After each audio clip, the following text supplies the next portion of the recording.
Saudara-saudari yang saya kasih di dalam nama Tuhan Yesus Kristus, selamat petang. Kita akan segera memulai kebaktian matahari terbenam. Dengan itu saya menghimbau saudara-saudari yang memiliki handphone bisa mematikan atau mensilentkan handphonenya agar tidak mengganggu jalannya kebaktian hari ini. Terima kasih untuk kerjasama dan perhatiannya. Mari kita mulai kebaktian ini dengan memuji Tuhan. Tuhan berada di bait sucinya.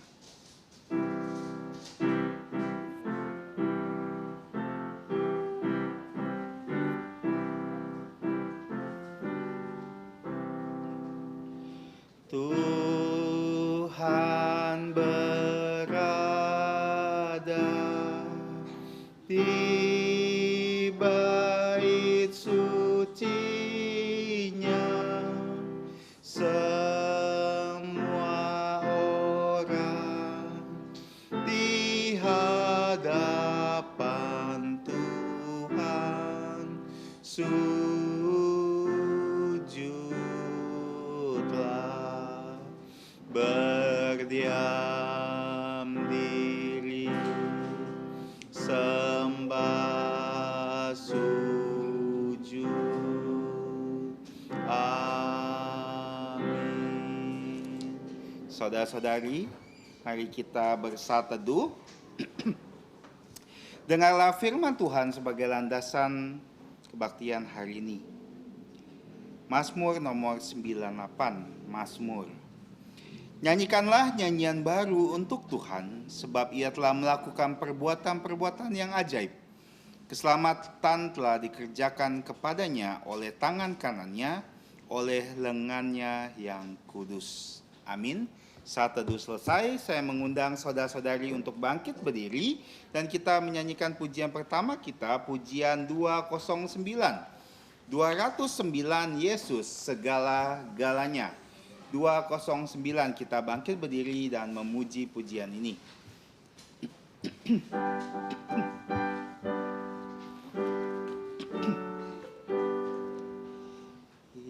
Yesus segala-galanya, mentari hidupku, dan Ialah kekuatanku, penolong yang teguh saat susah dan berkesan. Ia selalu menghiburku, sandaranku, penghiburku, sobatku. Yesus segala-galanya, kawanku abadi. Saat datang kepadanya, berkatnya diberi. Surya dan hujan berselang, hasil tanaman melimpah. Ia segarkan, Ia tambahkan sobatku. Yesus segala-galanya, setia padaku. Takkan aku menyangkalnya, percaya padanya. Bersamanya ku amanlah, setiap saat ku pandang Dia. Kemanapun selalu serta sobatku. Yesus segala-galanya, selalu yang ku rindu, ku bersandar kepadanya sekarang dan tetap. Hidupku indah mulia, bersamanya ku bahagia. Hidup kekal ku mengenal sobatku. Nah, kita satu di dalam doa.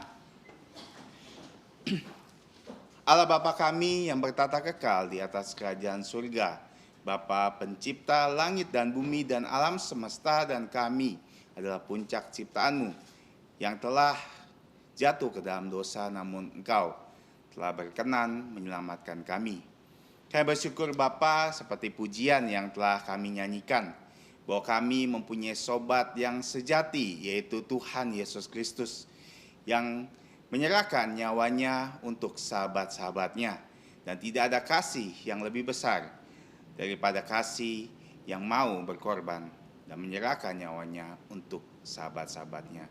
Dan kami bersyukur Bapa bahwa Engkau telah menyebut kami sahabat Allah, di mana Engkau telah menceritakan dan memberitahukan rahasia-rahasia kehendak-Mu melalui firman-Mu, sehingga kami di dalam hidup kami sepanjang minggu ini, kami bisa mengetahui apa yang harus kami lakukan dan apa yang tidak boleh kami lakukan.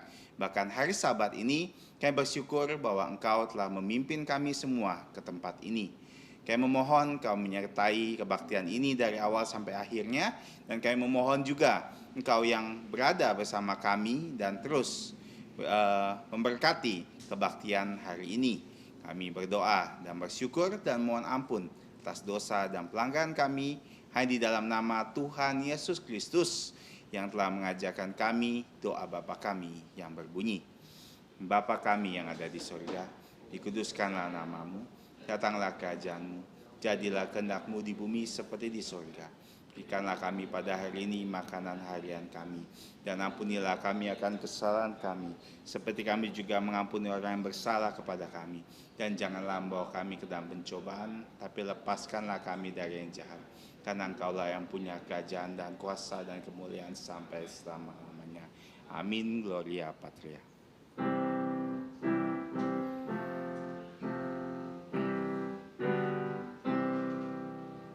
Hormat diberi untuk Bapa, Putra, dan Roh Kudus, dari mula sampai sekarang dan seterusnya, termulia. Amin. Amin. Saudara-saudari dipersilakan untuk duduk kembali. Mari kita membuka Alkitab kita dalam bacaan pertanggapan pada sore hari ini, yaitu dari Injil Markus pasal yang ketiga ayat 7 sampai 12. Injil Markus pasal yang ketiga ayat 7 sampai 12 kita akan baca bertanggapan, dan ayat terakhir 12 kita akan baca bersama-sama. Injil Markus 3, 7 sampai 12. Yesus menyembuhkan banyak orang. Saya akan memulai. Kemudian Yesus dengan murid-muridnya menyingkir ke danau, dan banyak orang dari Galilea mengikutinya, juga dari Yudea, dari Yerusalem, dari Idumea, dari seberang Yordan, dari daerah Tirus dan Sidon, datang banyak orang kepadanya. Sesudah mereka mendengar segala yang dilakukannya, Dia menyuruh murid-muridnya menyediakan sebuah perahu untuknya karena orang banyak itu, supaya mereka jangan sampai menghimpitnya. Sebab ia telah menyembuhkan banyak orang, sehingga semua penderita penyakit berdesak-desakan kepadanya hendak menjamannya. Bila mana roh-roh jahat melihat dia, mereka jatuh tersungkur di hadapannya dan berteriak, "Engkaulah Putra Allah." Sama-sama, Tetapi ia dengan keras melarang mereka memberitahukan siapa dia. Amin.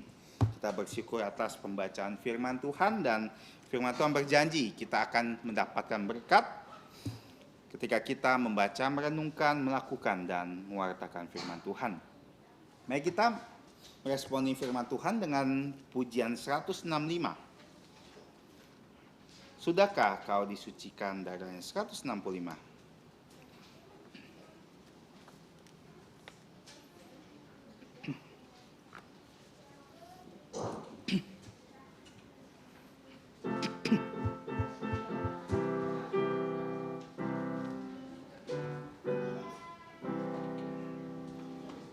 Sudahkah kau bersandar pada Yesus, disucikan oleh darahnya, dan peroleh hidup baru karenanya? Bersandarlah pada darahnya. Sudahkah darahnya membasuh kau menjadi bersih? Pakaianmu akan seputih salju, disucikan oleh darahnya. Relakah kau tempuh jalan bahaya, bersandarkan pada darahnya, dan berharap ia memeliharamu? Bersandarlah pada darahnya. Sudahkah darahnya membasuh kau menjadi bersih? Pakaianmu akan seputih salju, disucikan oleh darahnya. Tanggalkan pakaian najis lamamu, bersandarkan pada darahnya.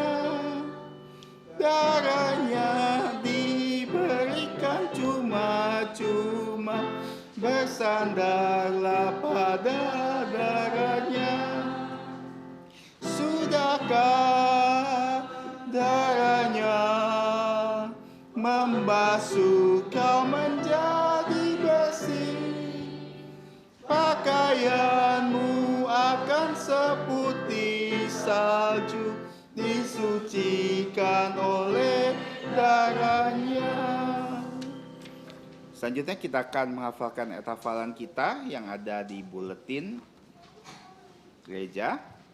Ayat hafalan hari ini yaitu dari Yesaya 42 ayat yang pertama.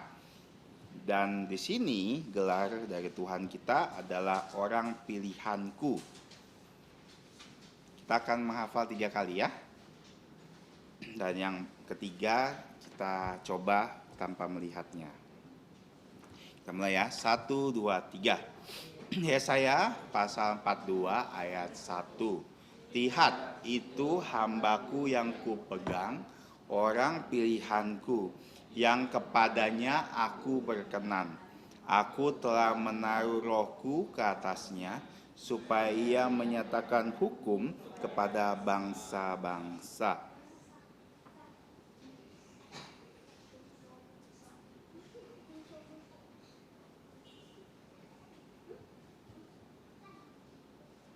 Oke, 1, 2, 3. Yesaya pasal 42 ayat 1. Lihat, itulah hambaku yang kupegang, orang pilihanku, yang kepadanya aku berkenan. Aku telah menaruh rohku ke atasnya, supaya ia menyatakan hukum kepada bangsa-bangsa. Kita ambil waktu sejenak, kita coba hafalkannya tanpa melihat.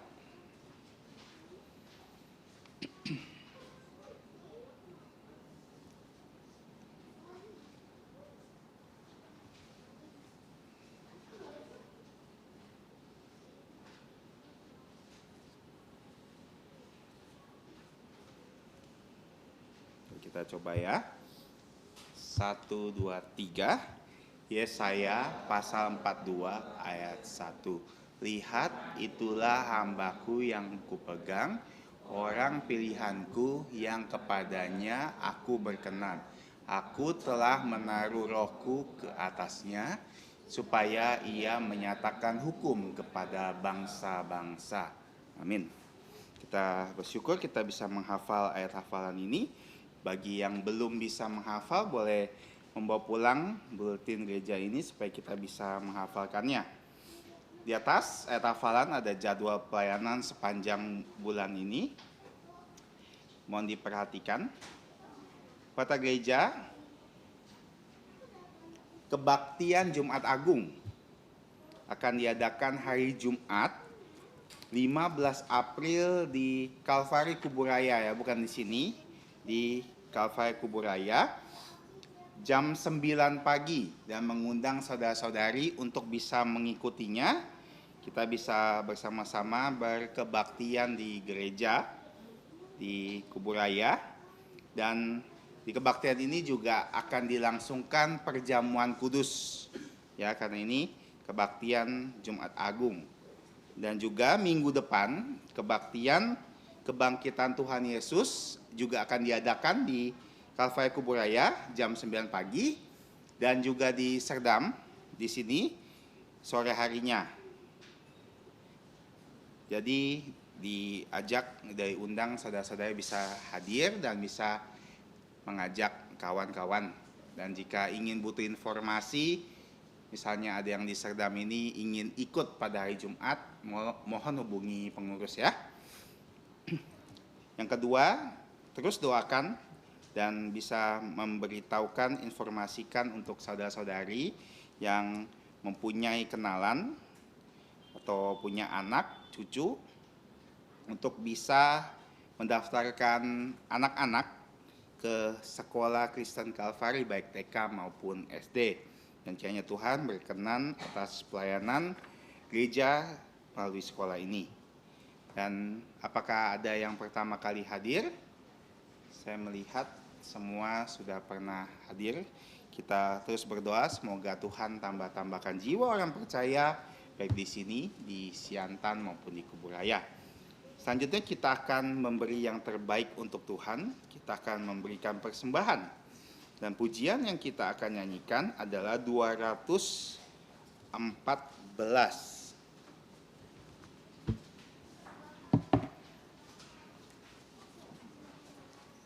Pujian nomor 214, dan saudara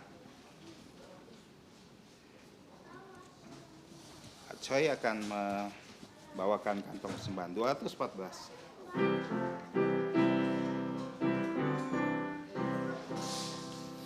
Mengikut Yesus keputusanku, mengikut Yesus keputusanku, mengikut Yesus keputusanku, ku tak ingkar, ku tak ingkar, ku tetap ikut walau sendiri, ku tetap ikut walau sendiri,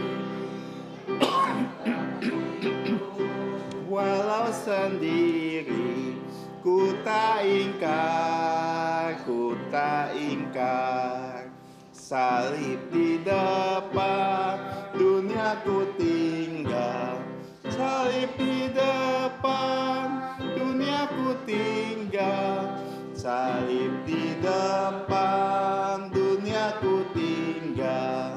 Ku tak ingkar, ku tak ingkar. Baik, pertama lagi. Mengikut Yesus keputusanku, mengikut Yesus keputusanku, Yesus keputusanku, ku tak ingkar, ku tak. Bait ketiga.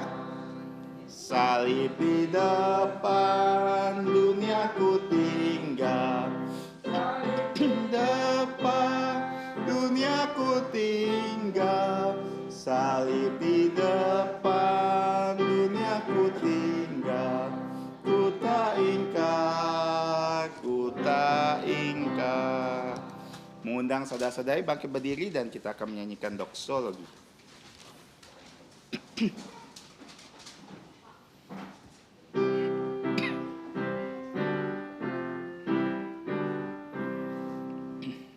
Puji Allah sumber berkat, puji Dia semua ciptaannya, puji Dia para malaikat, Bapa, Putra dan Roh Kudus. Amin. Sekali lagi mari kita berdoa. Bapa kami yang baik, Bapa kami yang ada di atas kerajaan surga, kami sungguh bersyukur untuk kebaikan-Mu sepanjang minggu ini. Bahkan hari ini kami boleh kembali lagi berkumpul di sini untuk memuji, menyembah Engkau, bahkan memberikan persembahan dan perpuluhan kami. Kami sangat bersukacita seperti lagu ini. Kami harap setiap kami mau mengikuti Tuhan Yesus. Walaupun apapun yang terjadi dalam hidup kami tetap mengikut Yesus. Dan kami ingin berdoa, kiranya Engkau yang menerima setiap persembahan dan perpuluhan kami ini, bahkan Engkau memberkati setiap tangan-tangan yang telah memberikan dengan rela dan sukacita. Ampuni kami akan dosa pelanggaran kami bersyukur dan berdoa hanya di dalam nama Tuhan Yesus Kristus. Amin. Silakan duduk. Anak-anak sekolah minggu bisa bersekolah minggu di kelasnya masing-masing. Dan kita akan sama-sama mendengarkan firman Tuhan pada sore hari ini yang akan dibawakan oleh penginjil Julie Min Phang, yang menjadi tema dari hari ini adalah carilah Tuhan Allahmu dan ikutilah Dia. Kepada hambanya dipersilakan. Selamat malam Bapak Ibu Saudara-saudari yang terkasih di dalam Tuhan kita Yesus Kristus. Mengucap syukur kepada Tuhan di mana Tuhan sudah memimpin langkah-langkah kita sehingga malam ini kita dapat datang di kebaktian matahari terbenam ini memuji Tuhan, bahkan kita dapat mendengarkan firman Tuhan pada malam hari ini. Sebelum kita mendengarkan firman Tuhan, saya ingin mengajak saudara-saudari membuka Injil Markus pasal 3 ayat 2, ayat 7 sama 8. Saya akan membacakan, silakan menyimaknya dengan baik. Markus pasal 3 ayat 7 sampai dengan 8, inilah firman Tuhan. Kemudian Yesus dengan murid-muridnya menyingkir ke danau dan banyak orang dari Galilea mengikutinya, juga dari Yudea, dari Yerusalem, dari Idumea, dari seberang Yordan, dan dari daerah Tirus dan Sidon datang banyak orang kepadanya, sesudah mereka mendengar segala yang dilakukannya. Mari kita berdoa. Allah Bapa yang bertata di dalam kerajaan sorga, Bapa yang mengasihi kami melalui putra-Mu Tuhan kami, Yesus Kristus. Kami mau mengucap syukur dan terima kasih pada malam hari ini. Kembali Engkau mengumpulkan setiap kami untuk memuji, memuliakan nama-Mu. Bahkan kami diberikan kesempatan untuk mendengarkan firman-Mu. Bapa di surga, kami tahu bahwa kami adalah manusia yang terbatas, yang penuh dengan dosa dan pelanggaran. Tetapi kami percaya bahwa Engkau pasti akan menyucikan setiap dosa pelanggaran kami asal kami percaya. Layakkan kami pada malam hari ini untuk menghampiri Engkau. Juga berdoa untuk jemaat-Mu di tempat ini juga. Kiranya Engkau berikan hikmat, berikan ingatan yang baik, berikan kepintaran agar mereka dapat mencerna firman Tuhan yang akan disampaikan. Dan juga bagi yang menyampaikan firman Tuhan, secara khusus hamba-Mu yang terbatas ini, yang tidak berguna ini, agar Engkau pakai sebagai penyambung lidah-Mu, sehingga kebenaran firman Tuhan dapat disampaikan dan orang-orang dapat percaya. Terima kasih Bapa di surga, inilah doa kami, hanya dalam nama Tuhan Yesus sudah berdoa, amin. Sekali lagi selamat malam Bapak Ibu saudara-saudari yang terkasih di dalam Tuhan. Sebagai manusia yang hidup di dalam dunia ini, ya, pasti setiap manusia itu punya masalah. Banyak persoalan-persoalan yang selalu menghimpit, ya, manusia itu. Baik masalah ekonomi, ya, masalah keluarga, bahkan masalah kesehatan, dan masih banyak lagi masalah-masalah yang harus kita hadapi hari demi hari kita hidup di dalam dunia ini. Ya, nah, terkadang masalah-masalah tersebut, ya, kita tidak bisa memikulnya sendiri. Sehingga apa yang terjadi? Sehingga banyak orang, ya, meminta bantuan kepada manusia. Meminta bantuan kepada berhala-berhala. Meminta bantuan kepada dukun-dukun. Agar masalah-masalah mereka itu bagaimana? Dapat diatasi. Jika masalah tersebut tidak dapat diatasi, apa yang terjadi? Akhirnya masalah tersebut membuat orang tersebut menjadi sakit. Ya. Sakit tidak hanya secara bagaimana, tidak secara fisik juga, sakit juga bisa berupa sakit mental. Ya. Rohani kita bisa terganggu, rohani kita bisa dirasuki oleh roh-roh jahat.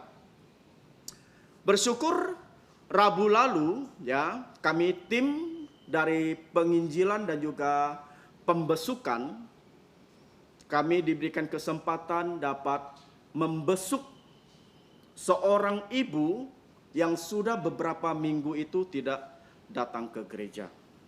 Ya, kami ingin tahu apa penyebab ibu ini tidak datang ke gereja.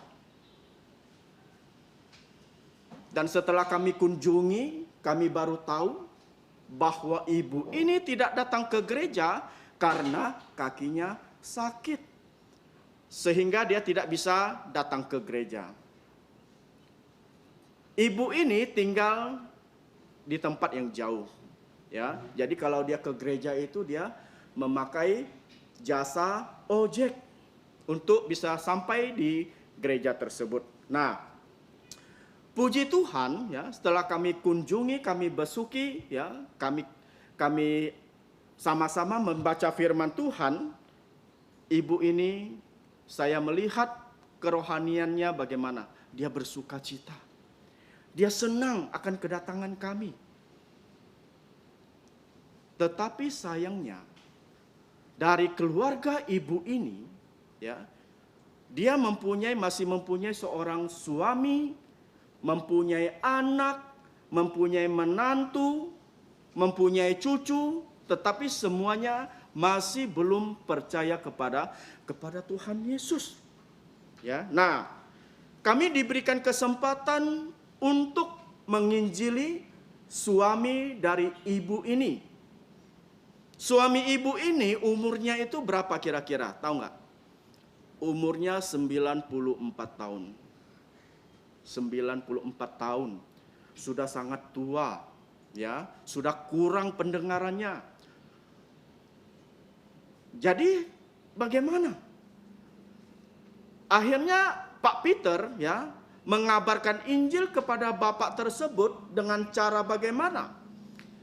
Kalau secara tatap muka begitu mengabarkan Injil, tentunya dia tidak bisa mendengar karena pendengarannya sudah terganggu. Akhirnya gembala kita Pak Peter, ya, dia memberitahukan Injil di dekat telinga dari bapak tersebut sambil berteriak, "Apakah engkau mau percaya kepada Tuhan Yesus?" Hal itulah yang dikabarkan kepada bapak tersebut yang berusia 94 tahun. Coba kita bayangkan. Umur 94 tahun. Injil sudah diberitakan kepada bapak tersebut. Apakah bapak itu mau menerima atau tidak mau menerima? Itu atas kehendak dari Tuhan. Yang penting Injil sudah kita nyatakan, sudah kita beritakan. Yang lebih menyedihkan lagi, ya, keluarga dari ibu ini, cucunya itu juga sakit. Coba bayangkan. Cucunya sakit, bukan sakit jasmani, tetapi sakit mental. Ya, sakit mental. Jadi kami diberikan kesempatan juga untuk menginjili anak tersebut. Akan tetapi apa yang terjadi? Kalau menurut pandangan dari kami, ya, anak ini bukan hanya sakit mental. Kalau menurut pandangan dari kami, ya, akan tetapi karena apa? Karena cucu ibu ini, ya, mungkin kerasukan roh jahat. Mengapa kita bisa tahu bahwa anak ini juga kerasukan roh jahat? Karena sewaktu kami mengunjungi beliau, ya, mengunjungi bapak ini, mereka tinggal satu rumah loh, ya. Mereka lagi buka musik. Ya, buka musik. Jadi artinya apa? Artinya anak itu, anak yang cacat mental itu harus mendengarkan musik terus-menerus, mendengarkan musik siang dan malam. Jika tidak mendengarkan musik atau musik itu dimatikan, apa yang terjadi? Maka anak tersebut akan menjadi liar, menjadi memberontak, berlompat-lompatan seperti bagaimana? Seperti orang kerasukan. Mendorong-dorong kami sewaktu musik itu dimatikan, waktu itu musik dimatikan sebentar agar apa? Agar kami dapat menyampaikan Injil kepada bapak tersebut. Wah, saya melihat, ya, cucu dari bapak ini sudah bagaimana? Sudah tidak tenang. Melompat-lompat di depan kami, mendorong-dorong kami. Karena apa? Karena musiknya dimatikan. Dia tidak tenang. Saudara-saudari yang terkasih di dalam Tuhan, mengapa hal ini bisa terjadi terhadap keluarga ini? Mengapa keluarga ini tidak punya damai? Mengapa? Itu dikarenakan karena dalam lubuk jantung mereka itu mereka belum mengenal Tuhan Yesus. Ya, mereka tidak mencari Tuhan. Itulah yang terjadi kepada keluarga tersebut. Orang-orang yang demikian yang tidak mau datang kepada Tuhan, ya, kepada Tuhan yang sanggup melepaskan setiap permasalahan hidup dari mereka, mereka itu seperti apa? Seperti orang yang terkurung, seperti orang bodoh. Seperti orang yang tidak mau mencari keselamatan. Seperti orang yang tidak mau mencari kesembuhan. Itulah orang-orang yang demikian. Dan pada akhirnya orang-orang yang demikian bagaimana? Membuat orang-orang yang demikian itu gampang putus asa. Gampang putus asa sehingga menyebabkan orang tersebut bisa menjadi sakit. Baik sakit secara jasmani, bahkan bisa juga sakit mental. Coba kita bayangkan. Ya. Lain halnya dengan perikop yang pada malam hari ini akan kita pelajari, yaitu yang terdapat dalam Injil Markus pasal yang ketiga ayat 7 yang 12. Bertolak belakang dengan apa? Dengan hal yang tadi saya sudah ceritakan tentang keluarga ibu tersebut. Bertolak belakang. Kalau yang tadi tidak mau mencari Tuhan walaupun sakit fisik, ya, tetapi malam ini yang akan kita pelajari, ya, di Markus pasal 3 ayat 7 sampai 12, mereka ini orang-orang yang sakit, orang-orang yang kerasukan, yang datang dari berbagai daerah itu, ya, mencari Tuhan, ya, datang ke tempat Tuhan untuk mencari Yesus dan ingin mendapatkan kesembuhan fisik maupun mental. Nah, saudaraku sekalian, kalau kita melihat perikop tentang Yesus menyembuhkan banyak orang, ya, yang dicatat dalam Injil Markus pasal 3 ayat 7 sampai 12, ada keterkaitan dengan Yesus menyembuhkan orang pada hari Sabat. yang terdapat di Injil Markus pasal 3 ayat 1 sampai dengan 6. Walaupun di sini kita melihat ya, ada perbedaan tempat kejadian antara perikop ini dengan perikop sesudahnya, akan tetapi temanya itu bagaimana? Temanya masih tetap sama, yaitu tetap dalam kisah penyembuhan. Pada kisah penyembuhan seorang yang mati sebelah tangannya di hari Sabat ini, kejadiannya itu berlangsung di mana? Kejadiannya itu berlangsung di dalam rumah ibadat atau sinagog. Kalau kita ingin membaca, terdapat di Markus pasal 3 ayat 1. Nah, sedangkan kisah Yesus menyembuhkan banyak orang, ya, kejadiannya itu terdapat di tepi danau, yaitu di ayat 7. Di sini dapat kita simpulkan ya, bahwa Tuhan Yesus masuk ke dalam rumah ibadat pada hari Sabat, terus menyembuhkan seorang yang mati sebelah tangannya di hari Sabat. Jadi hal ini membuat orang-orang Farisi marah, ya, membuat orang-orang Farisi itu sangat marah. Sehingga apa yang terjadi? Orang-orang Farisi ini mereka bersekongkol dengan orang-orang Herodian ingin membunuh Tuhan Yesus. Di sini kita dapat melihat ya, adanya ancaman-ancaman kepada Yesus ya, karena orang-orang Farisi dan orang-orang Herodian bersekongkol ingin membunuh Yesus. Coba kamu bayangkan, kalau misalnya ada orang-orang yang bersekongkol ingin membunuh kita, apakah kita takut? Atau apakah kita hadapi orang-orang tersebut? Tetapi Tuhan memberikan hikmat kepada kita. Jika ada ancaman, seharusnya kita bisa menyingkir. Hal inilah yang terjadi kepada Tuhan Yesus. Ya, nah, seperti mengapa ya orang-orang Farisi itu selalu membenci Tuhan Yesus ya? Kalau kita membaca perikop demi perikop di dalam Injil, di dalam Perjanjian Baru ini, selalu Tuhan Yesus itu mendapat pertentangan dari orang-orang Farisi, dari orang-orang Saduki, ahli-ahli Taurat, bahkan gembala sidang kita merangkainya menjadi apa? Jadi TAI. Tahu enggak TAI itu, Pak? TAI itu kotoran, tinja kalau kita mau tahu.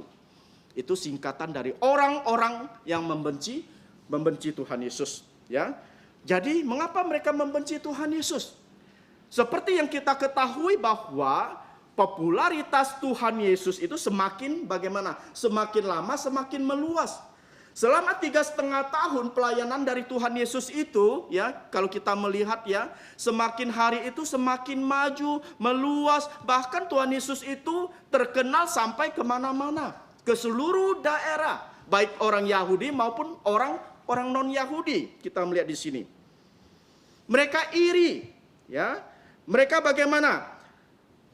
Karena apa? Karena pemberitaan Tuhan Yesus itu bertentangan dengan kepercayaan dan kebiasaan dari mereka, orang-orang Farisi, orang-orang Saduki, ahli Taurat ini. Sehingga mereka itu bagaimana? Mereka itu menuduh Yesus ya, melakukan hal-hal yang menentang hukum Taurat, yaitu mengenai hari Sabat. Ya. Oleh karena itulah kita bisa tahu ya, di mana pasal 2, pasal 3 kita ketahui bahwa Yesus mulai ada konflik dengan orang-orang, baik itu orang Israel, orang Farisi, ahli-ahli Taurat dan lain-lainnya. Kalau kita membaca di dalam Injil Markus, pasal yang kedua, pasal yang ketiga, kita bisa melihat di situ terjadi pertentangan, terjadi perdebatan ya, antara orang-orang Farisi dengan Tuhan Yesus dan murid-muridnya. Seperti halnya sewaktu bagaimana? Sewaktu mereka ini, orang-orang Farisi ini, mereka mengkritik murid-murid Yesus ya, yang memetik gandum pada hari Sabat.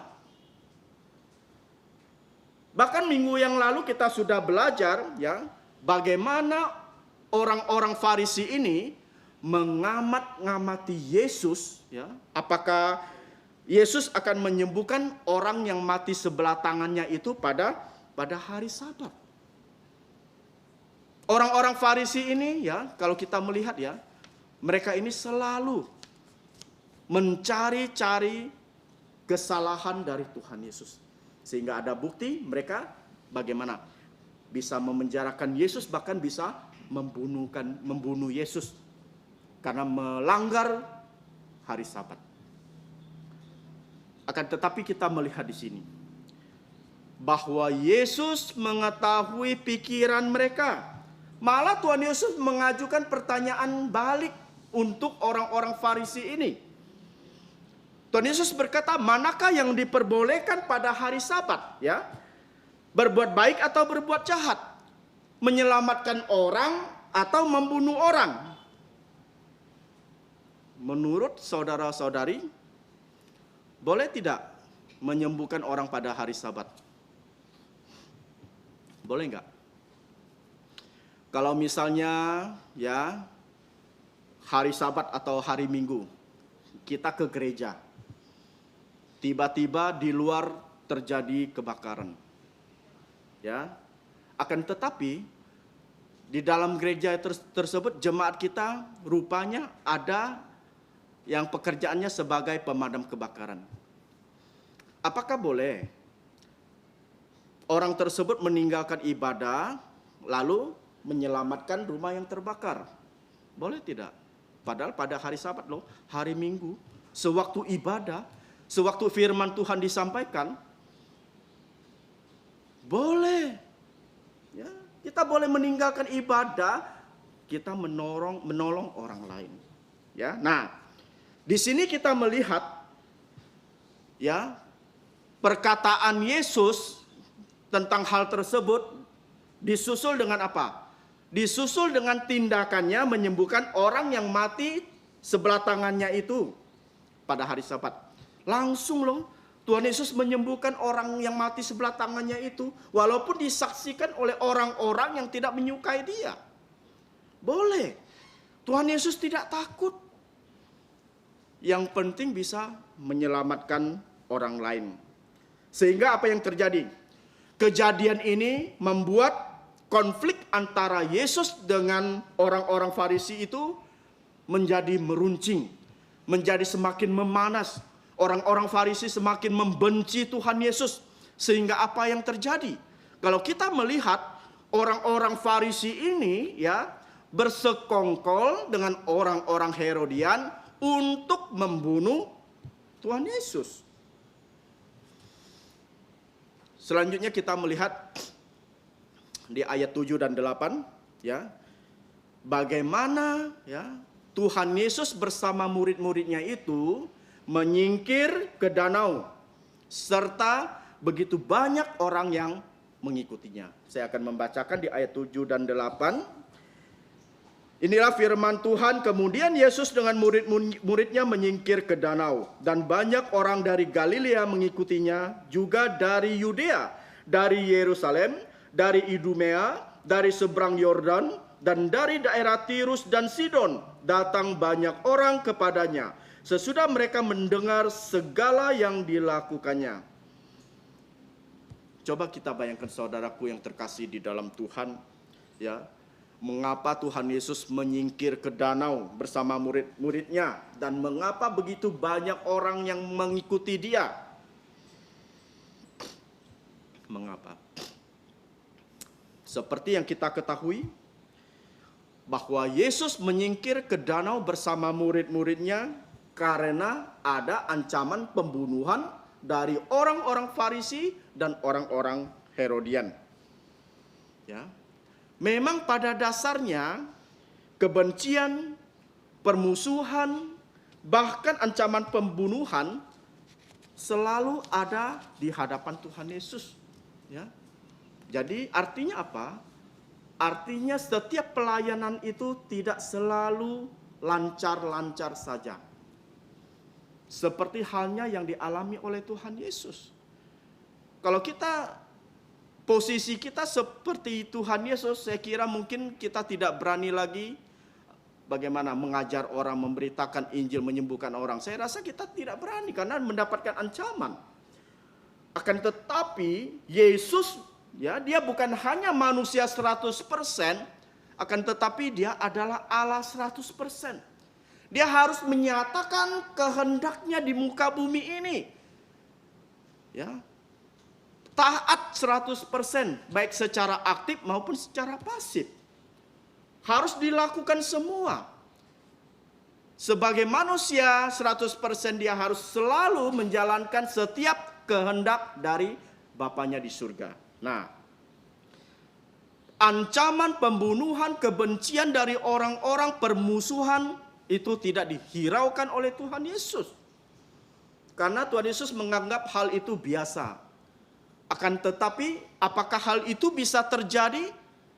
Orang-orang ingin membunuh Yesus, apakah bisa langsung tercapai niatnya membunuh Yesus? Tidak.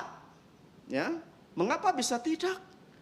Karena waktunya itu belum tiba.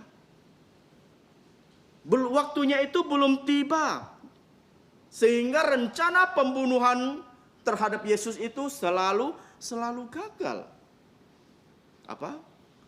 Waktunya belum tiba. Ada waktunya. Bahwa Yesus akan mati disalibkan. Itulah waktunya. Tetapi untuk saat itu belum waktunya. Kehendak Tuhan belum dinyatakan. Keselamatan belum dilaksanakan. Sehingga setiap orang yang ingin membunuh Yesus belum bisa terlaksana. Nah, seperti halnya pada perikop ini. Yang terjadi pada perikop ini. Di mana Tuhan Yesus bersama murid-muridnya itu menyingkir ke danau. Tuhan Yesus punya pikiran, Tuhan Yesus punya akal, Tuhan Yesus tahu di mana berbahaya, daerah mana berbahaya, di daerah mana tidak. Sehingga dia memutuskan untuk menyingkir ke danau. Akan tetapi ya, yang menjadi masalah adalah orang-orang yang begitu banyak mengikuti dia. Ya kan? Coba seandainya kalau Tuhan Yesus menyingkir bersama murid-muridnya pergi ke danau sendiri. Mereka mungkin bisa beristirahat dari pelayanan 1 hari full. Ya kan? Tetapi masalahnya walaupun dia menyingkir ke danau, orang-orang mengikuti dia. Ya, mengikuti dia. Mengapa bisa mengikuti dia? Seperti yang kita ketahui, ya, bahwa penyembuhan dan mujizat-mujizat yang telah Yesus lakukan membuat ia dikenal di mana-mana.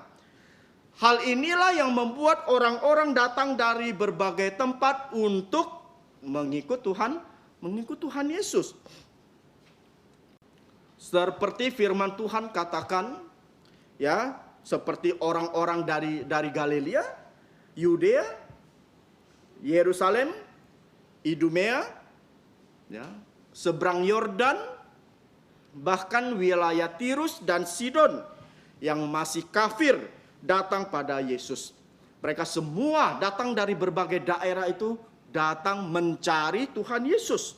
Ya, kalau kita melihat beberapa wilayah di atas yang sudah saya sebutkan tadi, ya, memang sangat jauh.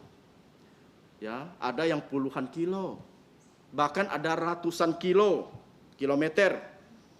Namun hal itu tidak menghalangi orang-orang tersebut ingin apa? Ingin mencari kesembuhan. Coba bayangkan loh, mereka itu bukan mencari Yesus, mengikut Yesus itu bukan naik kendaraan. Bukan seperti zaman sekarang ini, kalau kita sakit, naik kendaraan bermotor, naik mobil, sampai ke tempat dokter praktek. Walaupun jaraknya mungkin puluhan kilometer. Ya kan? Tetapi di sini, nyatanya mereka itu jalan kaki. Ya, jalan kaki loh. Bahkan ada yang mungkin naik unta, naik keledai, jalan kaki. Itulah hal yang terjadi pada zaman dulu. Tidak seenak pada zaman sekarang. Ya, nah, mereka datang dari berbagai tempat ingin mencari kesembuhan. Saudara-saudari yang terkasih dalam Tuhan, pada zaman itu penyakit memang menjadi suatu momok yang menakutkan, menjadi masalah yang menakutkan. Karena memang apa? Karena memang tidak ada orang yang bisa menyembuhkan seperti yang telah Yesus lakukan. Ya. Bahkan kalau kita melihat di zaman tersebut, demam biasa pun bisa menyebabkan orang mati loh. Ya. Mengapa bisa demikian? Karena memang pada waktu itu belum ada peralatan yang canggih. Belum ada obat-obatan yang modern. Tidak seperti pada zaman sekarang ini. Seperti kita melihat sewaktu ibu mertua Petrus yang demam. Yang terdapat dalam Injil Markus pasal 1 ayat 29 sampai 31. Mertua Petrus sakit demam tinggi menurut Injil Lukas, menurut dokter Lukas. Lukas itu seorang dokter, jadi dia tahu demam ini bukan demam biasa, tetapi demam yang luar biasa. Kalau tidak segera disembuhkan, maka ibu mertua Petrus itu akan mati. Akan tetapi kita melihat ya bahwa Tuhan Yesus dengan belas kasih datang ke rumah Petrus, menyembuhkan ibu mertua Petrus. Sehingga kalau kita membaca, setelah disembuhkan, ibu mertua Petrus ini bukan langsung ngongkang kaki langsung keluar. Akan tetapi apa yang dilakukan? Langsung detik itu juga melayani Tuhan. Itulah hal yang benar. Nah, jadi kita bisa bayangkan zaman seperti dulu itu, zaman Tuhan Yesus, orang sakit biasa aja bisa mati kalau tidak segera ditindaklanjuti. Ya, nah, jadi oleh karena itulah orang-orang dari berbagai daerah tersebut, ya, yang telah mendengarkan penyembuhan-penyembuhan dan juga mujizat-mujizat yang telah Yesus lakukan, rela mencari Yesus, mendatangi Yesus, walaupun harus menempuh jarak yang jauh, puluhan kilometer, ratusan kilometer, datang mencari Yesus.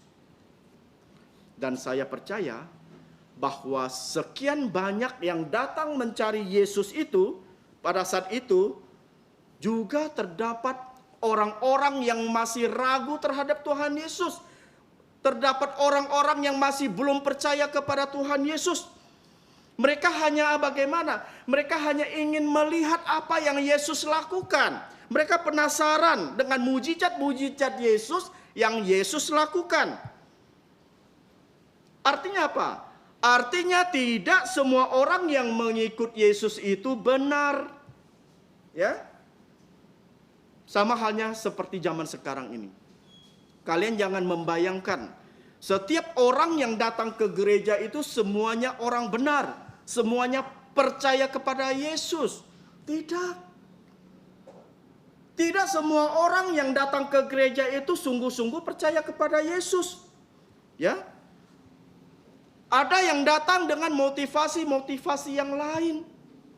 Misalnya ada yang datang ke gereja itu karena hanya apa? Karena hanya ikut-ikutan temannya datang ke gereja. Dia tidak percaya, dia ikut-ikutan.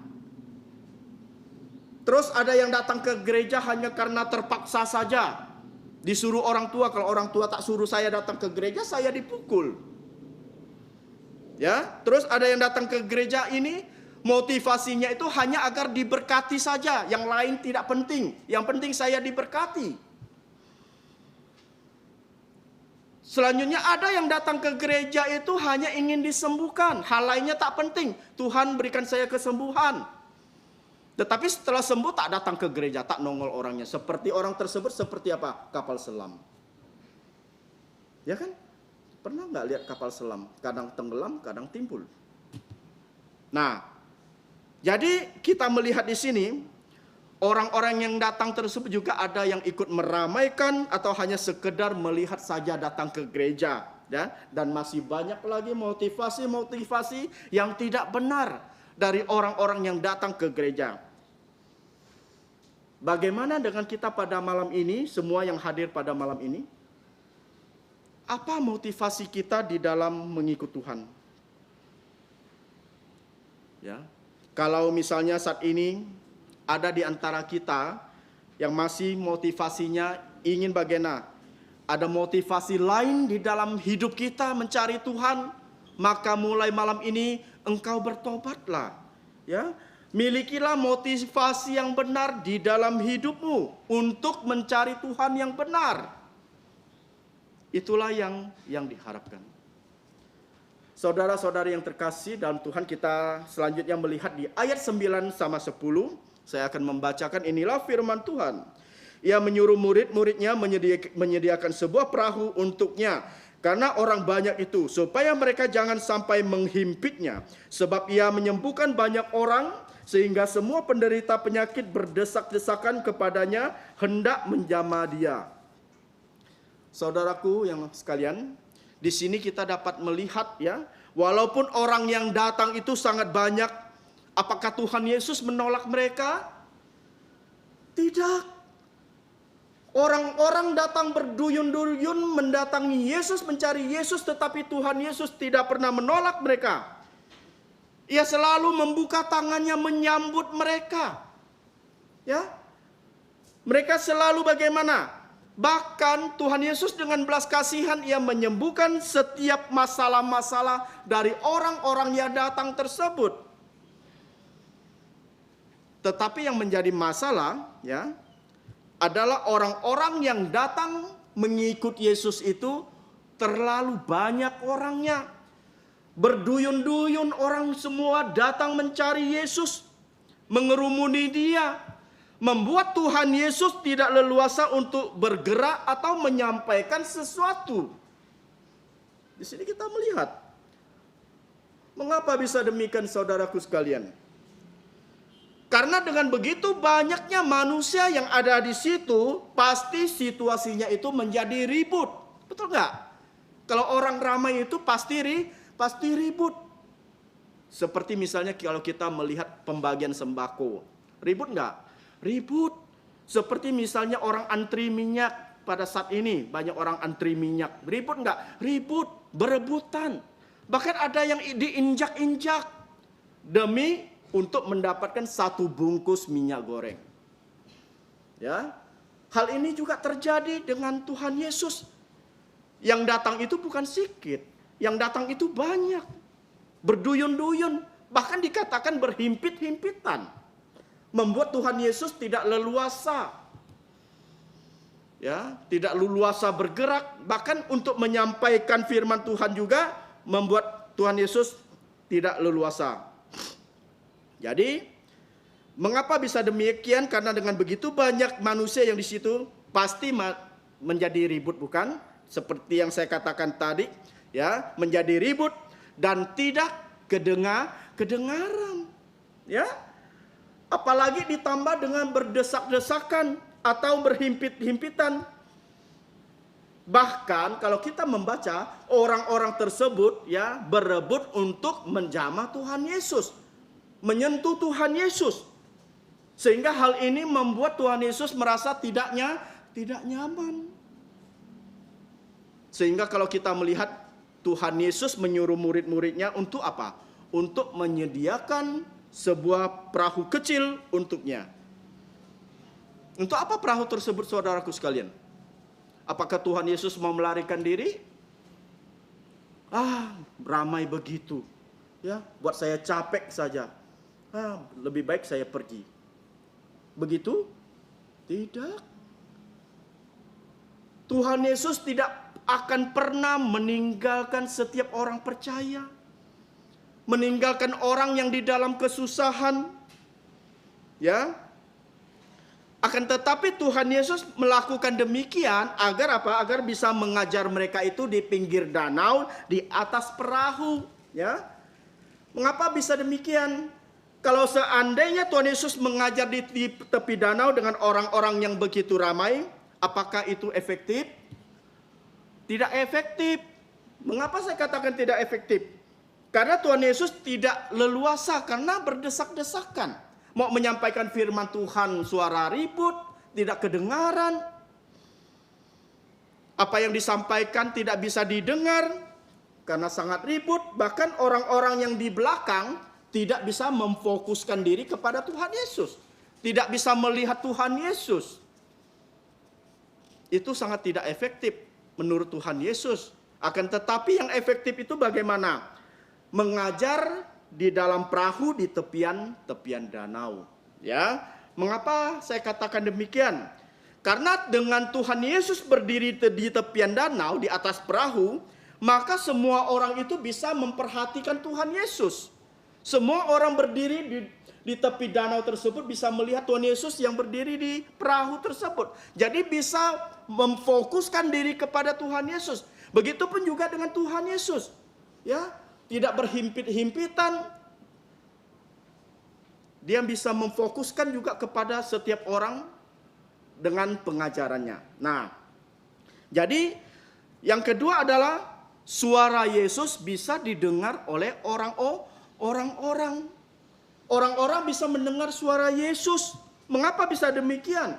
Karena angin siang hari berhembus dari danau menuju ke darat. Artinya apa? Artinya apa yang disampaikan oleh Yesus ya dari danau menuju ke darat, angin laut menuju ke darat. Jadi suaranya itu bisa langsung ke darat dan bisa didengar oleh banyak orang. Ini hukum alam namanya, saudaraku sekalian. Angin laut bertiup ke darat, sehingga kalau kita melihat setiap nelayan kalau melaut itu pasti pada malam hari. Mengapa? Karena pada pagi hari atau siang hari dia dapat pulang mengikuti angin tersebut. Tidak bertentangan arusnya. Nah, saudaraku yang terkasih, seperti yang kita ketahui bahwa semua orang yang menderita sakit berharap apa? Berupaya memperoleh kesembuhan. Ya, bahkan orang yang kerasukan setan juga. Karenanya mereka itu bagaimana? Karena itu mereka itu berdesak-desakan mendekati Tuhan Yesus agar dapat menjamah dari tubuh Tuhan Yesus. Mereka percaya dengan menjamahnya mereka akan sembuh. Bahkan di ayat 11 ini mengatakan bahwa roh-roh jahat tersungkur di hadapan Tuhan Yesus. Dan roh jahat tersebut mengetahui bahwa Yesus adalah Putra Allah. Ya. Akan tetapi Tuhan Yesus bagaimana? Tuhan Yesus melarang mereka untuk memberitahu kepada siapapun juga. Di ayat 11 dan 12 saya akan membacakan. Silakan menyimaknya. Inilah firman Tuhan. Bila mana roh-roh jahat melihat dia, mereka jatuh tersungkur di hadapannya dan berteriak, "Engkaulah Putra Allah." Tetapi ia dengan keras melarang mereka memberitahukan siapa dia. Ya. Mengapa Tuhan Yesus melarang mereka untuk memberitahukan siapa dia? Mengapa? Itu dikarenakan waktunya belum tiba. Saatnya belum tiba. Artinya Tuhan itu punya waktu sendiri untuk menyatakan siapa dirinya. Saat itu belum tiba loh. Kapan tibanya? Waktu Yesus disalib. Tuhan Yesus mati disalib, dipaku di atas kayu salib, darahnya tercurah, mengalir untuk siapa? Untuk setiap kita manusia yang berdosa. Tanpa darah Yesus kita tidak akan selamat. Harus melalui pengorbanan Putra manusia. Maka kita bisa memperoleh keselamatan. Ya. Jadi malam ini kita sudah belajar dari Injil Markus pasal 3 ayat 7 sampai 12. Di mana banyak orang yang mencari Tuhan Yesus dan mengikutinya. Untuk apa? Untuk mendapatkan kesembuhan dari berbagai penyakit dan juga yang kerasukan roh jahat. Ironis bukan? Berbalik dengan bagian pertama tadi yang sudah saya sampaikan kesaksian. Sakit tidak mencari Yesus. Berbalik dengan perikop ini. Markus pasal 3 ayat 7 sampai 12. Sakit mencari Yesus. Hal itulah yang diharapkan oleh Tuhan. Kalau kita sakit, baik sakit jasmani maupun sakit rohani, kita bukan mendatangi dukun. Tetapi yang kita datangi, yang kita cari itu adalah Tuhan Yesus. Yang sanggup melepaskan setiap pergumulan masalah hidup kita. Dan di sini kita melihat bahwa roh-roh jahat tersebut mengetahui identitas asli dari Tuhan Yesus, bahwa ia adalah Putra Allah. Akan tetapi oleh karena waktunya belum tiba, ya, maka Tuhan Yesus melarang keras agar roh-roh jahat tersebut tidak memberitahukan siapa dia. Apa pelajaran rohani untuk kita pada malam hari ini, saudaraku sekalian? Yaitu agar kita mencari Tuhan, mengikutinya, walaupun di dalam masalah-masalah di dalam kehidupan kita, ya, jika kita percaya, kita mau mencarinya, maka Tuhan Yesus pasti akan menolong setiap masalah kita sesuai waktu dan kehendak Tuhan. Kiranya Tuhan Yesus memberkati kita semua pada malam hari ini yang mendengarkan firman Tuhan, agar pulang penuh dengan berkat tersebut dapat disalurkan kepada orang lain bisa mendengar apa yang saudara sampaikan. Mari kita berdoa. Bapa di surga, kami mengucap syukur dan terima kasih untuk firman-Mu yang sederhana, penyampaian yang sederhana kepada setiap jemaat yang pada malam hari ini mendengarkan. Orang-orang yang sederhana yang sudah mendengarkan firman-Mu, kiranya Engkau berkati, sehingga firman-Mu tidak berlalu begitu saja, tetapi firman-Mu dapat terukir indah di dalam setiap lubuk jantung orang-orang yang sudah mendengar. Bahkan mereka dapat membagikan firman Tuhan ini kepada orang-orang yang belum percaya, sehingga orang lain setelah mendengarkan Tuhan Yesus dapat percaya. Terima kasih Bapa di surga, firman-Mu malam ini sudah Kau nyatakan, dan kami juga dapat diberkati oleh firman-Mu pada malam hari ini. Terima kasih Bapa, ampuni segala dosa pelanggaran kami, hanya dalam nama Tuhan Yesus kami sudah berdoa. Amin. Selanjutnya kita akan memuji Tuhan. Kita buka pujian 198. 198, Yesus datang.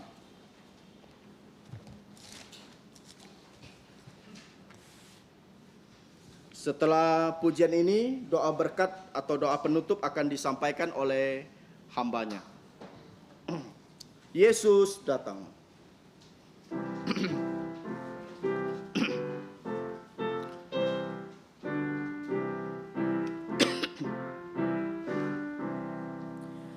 Seorang yang duduk di tepi jalan, buta mata tak dapat melihat, dan hidupnya di dalam kegelapan. Yesus datang, celiklah matanya. Yesus datang, kuasa iblis hancurlah. Yesus datang, hapus air matanya. Gelap susah menjadi sukacita. Yesus datang mengubah semuanya. Seorang yang dirasuk kuasa iblis, berdiam di kuburan sendiri. Ia tertawan, tersiksa, tak berdaya. Yesus datang, ia dibebaskannya. Yesus datang, kuasa iblis hancurlah. Yesus datang, hapus air matanya. Gelap susah menjadi sukacita. Yesus datang mengubah semuanya. Saudara-saudari, persilakan bangkit berdiri. Seorang yang mengidap sakit kusta, timpang tuli tak dapat bicara, dibelenggu penuh penderitaan. Yesus datang, ya disembuhkannya. Yesus datang, kuasa iblis hancurlah. Yesus datang, hapus air matanya. Gelap susah menjadi sukacita. Yesus datang. Mari kita bersatu dalam doa. Allah Bapa kami yang telah menyelamatkan kami melalui putra-Mu Tuhan Yesus. Pada akhir kebaktian ini, kembali dengan sukacita besar kami bisa memuji Engkau. Karena Engkau telah membawa kami berkebaktian matahari terbenam. Di mana kami selain bisa memuji Engkau, mendengarkan firman-Mu, dan saat ini kami akan kembali ke rumah kami masing-masing. Kami bersyukur ya Bapa untuk gereja-Mu, gereja Tuhan Yesus yang sudah Engkau dirikan. Sehingga melalui kebaktian-kebaktian, pertemuan-pertemuan di gereja-Mu ini, selain kami dapat memuji Engkau, firman-Mu yang maha kuasa juga dapat diberitakan. Sehingga setiap telinga yang telah mendengar dapat digerakkan oleh Roh Kudus untuk percaya Yesus, dan yang sudah percaya, iman kami ditumbuhkan. Sehingga kami dapat menjadi murid-murid Tuhan Yesus yang bersaksi untuk Tuhan Yesus di tempat-tempat yang Engkau tentukan untuk kami. Di antara kami ada yang masih di sekolah, tolonglah mereka supaya menjadi murid yang baik dan menjadi saksi Yesus yang baik. Yang sudah bekerja juga demikian. Baik yang bekerja di dalam kota, di luar kota, pimpinlah mereka semua pergi dan pulang dalam keadaan baik. Kami juga berdoa untuk semua keluarga kami, baik yang ada di bumi Katulistiwa maupun yang merantau ke luar pulau sampai ke luar negeri. Engkau juga menyertai kami semua. Dimanapun kami berada, kami mau menjadi orang Kristen yang baik, yang selalu menceritakan tentang satu-satunya juru selamat dunia, yaitu Tuhan Yesus yang sudah Engkau utus. Supaya setiap orang bisa mendengarkan siapakah Yesus dan bisa percaya Yesus sehingga diselamatkan dan tidak binasa. Kami percaya Bapa, Engkau akan melindungi kami, menolong kami, karena Tuhan Yesus akan segera datang untuk mendirikan kerajaan 1000 tahunnya di muka bumi. Kami serahkan hidup kami Bapa, kiranya nama Engkau saja yang kami muliakan, kami tinggikan, karena Engkaulah yang empunya kerajaan dan kuasa dan kemuliaannya. Di dalam nama Tuhan Yesus kami berterima kasih dan berdoa. Amin. Amin. Amin. Amin.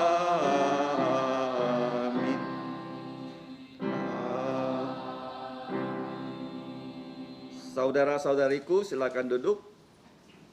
Doa teduh.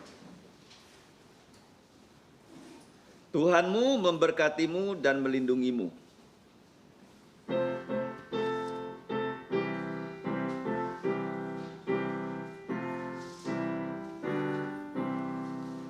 Tuhan memberkatimu, Tuhan melindungi menyinarimu, memberi kasih karunia. Tuhan menyinarimu dengan wajahnya, memberi kasih karunia, karunia damai sejahtera.